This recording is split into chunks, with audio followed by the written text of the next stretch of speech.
So my dear students, अब हमारे पास में आगे आने वाले क्वेश्चंस जो है वो एमसीक्यू टाइप के क्वेश्चन है, मतलब मल्टीपल चॉइस क्वेश्चन है, मतलब एक से ज़्यादा ऑप्शन भी करेक्ट हो सकते हैं। और उसी से रिलेटेड हमारे पास 5.10 that is the 10th question of NCERT exemplar chapter number 5 law of motion का हमारे सामने है। क्वेश्चन में क्या गिवन है एक बार हम पढ़ते हैं। क्वेश्चन में गिवन है कि क्वेश्चन में क्या गिवन है, क्वेश्चन में गिवन है the motion of a particle of mass m is given by x equal to 0 for t less than 0।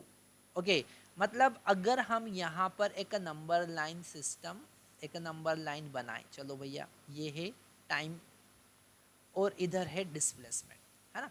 तो यहाँ पर है t इक्वल टू 0 और उसके पहले t इक्वल टू 0 के पहले यहाँ पर डिस्प्लेसमेंट क्या है, 0 है।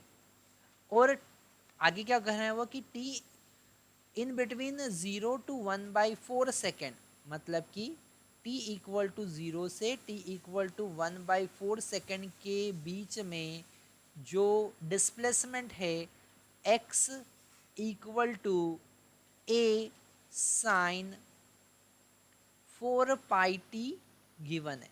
ओके, कितना गिवन है, x साइन 4πt गिवन है। x equal to 0 for t और वापिस से फिर t ग्रेटर देन 1/4 के लिए वो 0 हो जाता है ना। इसके लिए फिर से 0 हो जाता है। कौन सा स्टेटमेंट सही है? सबसे पहले हम बात कर रहे हैं फोर्स की।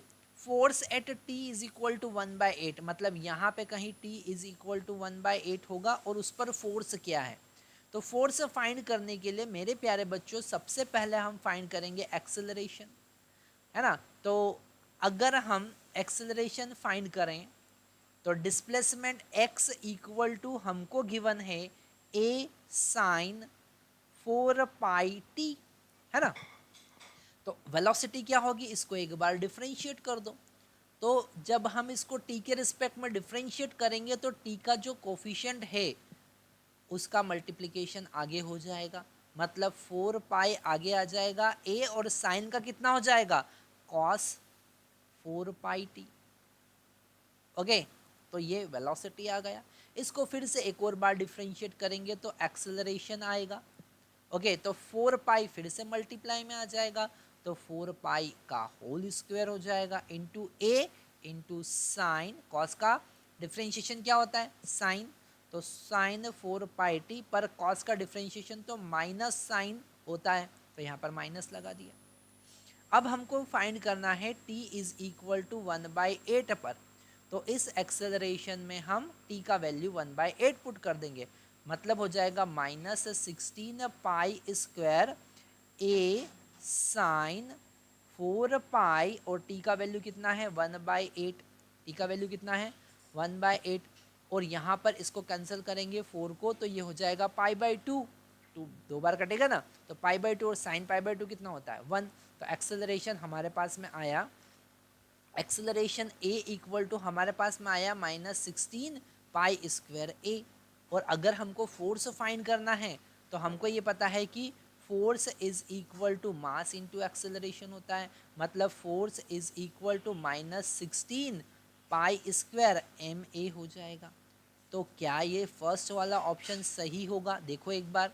हाँ, ये तो बिल्कुल सही है। At t is equal to 1/8 particle force कितना लग रहा है -16π² am, तो ए वाला ऑप्शन सही है। अब सेकेंड वाला ऑप्शन देखते हैं।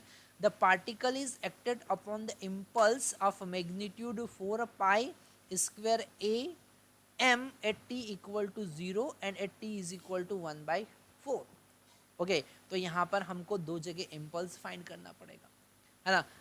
अगर यहाँ पर हमको इम्पल्स फाइंड करना मतलब चेंज इन मोमेंटम फाइंड करना पड़ेगा, और चेंज इन मोमेंटम फाइंड करने के लिए हम सिंपल सा कॉन्सेप्ट लगा सकते हैं। यहाँ पर क्या कॉन्सेप्ट लगाएंगे, हम सिंपल सा कॉन्सेप्ट लगाएंगे वेलोसिटी फाइंड करने का, है ना। तो at t is equal to 0 अगर हम देखेंगे, t इज इक्वल टू 0 देखेंगे तो वेलोसिटी t ग्रेटर देन 0 पे कितना था, है ना। इनिशियल वेलोसिटी कितना था, इनिशियल वेलोसिटी था 0, क्योंकि डिस्प्लेसमेंट ही 0 है ना, वो तो रेस्ट पे है अभी, है ना।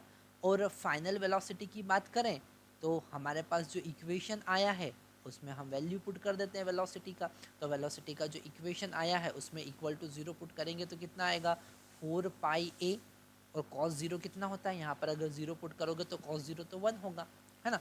तो यहाँ पर अगर हम अब चेंज इन मोमेंटम देखें और वही इम्पल्स होता है, चेंज इन मोमेंटम देखें तो वही इम्पल्स होता है और वो होता है m into change in velocity, और चेंज इन वेलोसिटी कितना है 4 पाई ए माइनस 0। ओके, तो change in momentum that is the impulse I is equal to 4 pi M A, क्या होगा 4 पाई एम ए, है ना। तो यहाँ पर और सेम केस जो होगा वो t इज इक्वल टू 1/4 पर भी होगा, है ना। Same case t is equal to 1/4 पर भी होगा, मतलब बी वाला ऑप्शन भी बिल्कुल सही है ना। मतलब बी वाला ऑप्शन भी क्या है, सही है ना। सी वाले ऑप्शन की बात करेंगे तो इसमें लिखा है particle is not acted any upon by any force. नहीं, बिल्कुल गलत है, हमने तो फोर्स कैलकुलेट किया है। Particle is not acted upon bye a constant force, बिल्कुल सही है। कांस्टेंट फोर्स तो नहीं होगा, वेरिएबल फोर्स है, तो साइन के फॉर्म में आ रहा है ना। तो ये तो बिल्कुल सही है। और डी वाला no impulse acted on the particle, बिल्कुल गलत है, क्योंकि यहाँ पर तो इम्पल्स हमने कैलकुलेट किया है।